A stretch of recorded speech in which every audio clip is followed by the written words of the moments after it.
Charlotte, here we are at EchoFest, and I noticed that you've got this giant sign here, and I thought there were just three R's: reduce, reuse, and recycle. But you've got nine of them. Can you like go down the list and tell me what is all this stuff and how other people can understand this for me? Yeah, sure. I can take you through this a little bit.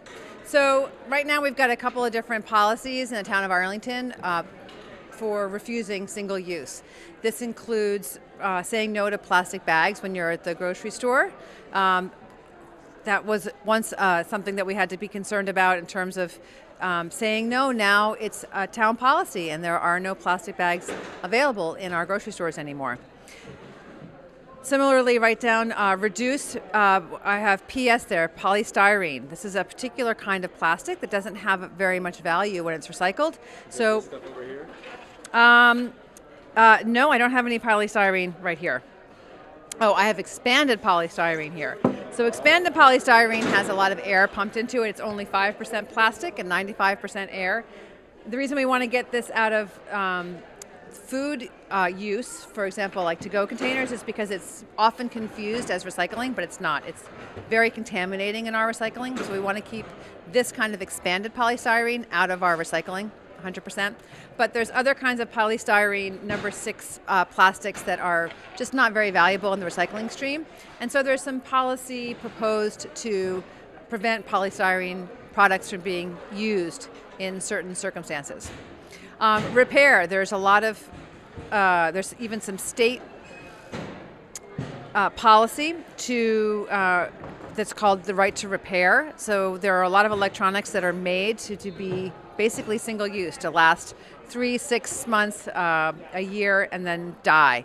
And that causes a ton of electronic waste that we recycle here in the town of Arlington. But really, repairing something is it's going to extract a lot fewer resources from our environment if we can repair the electronics instead of replace them.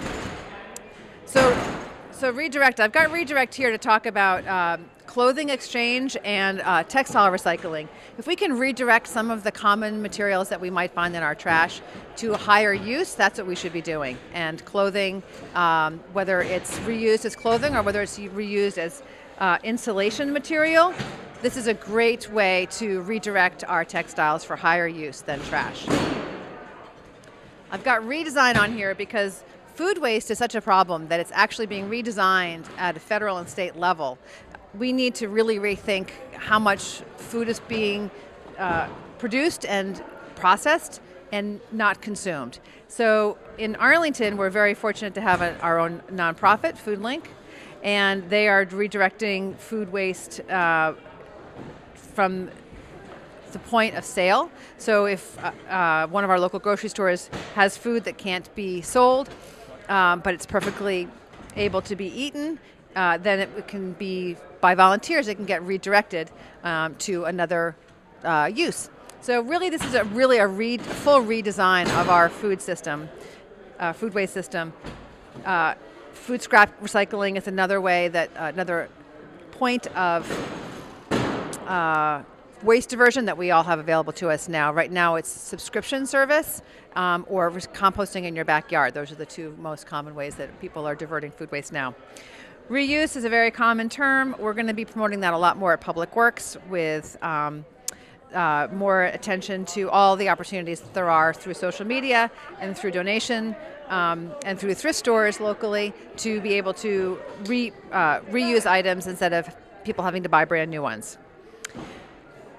We included reinforce because we're always looking for outreach opportunities to make sure that residents in the community understand all their options, and EcoFest, EcoWeek, other kinds of public events are great places for people to learn.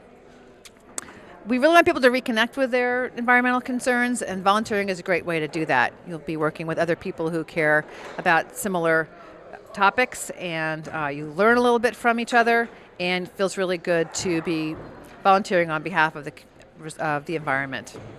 And of course, I included recycle because that's my job. I'm the recycling coordinator, and That's what it says on my shirt. And what we do in Arlington is we have weekly recycling, which a lot of communities don't have. We have mandatory recycling, which a lot of communities don't have because it's difficult to enforce.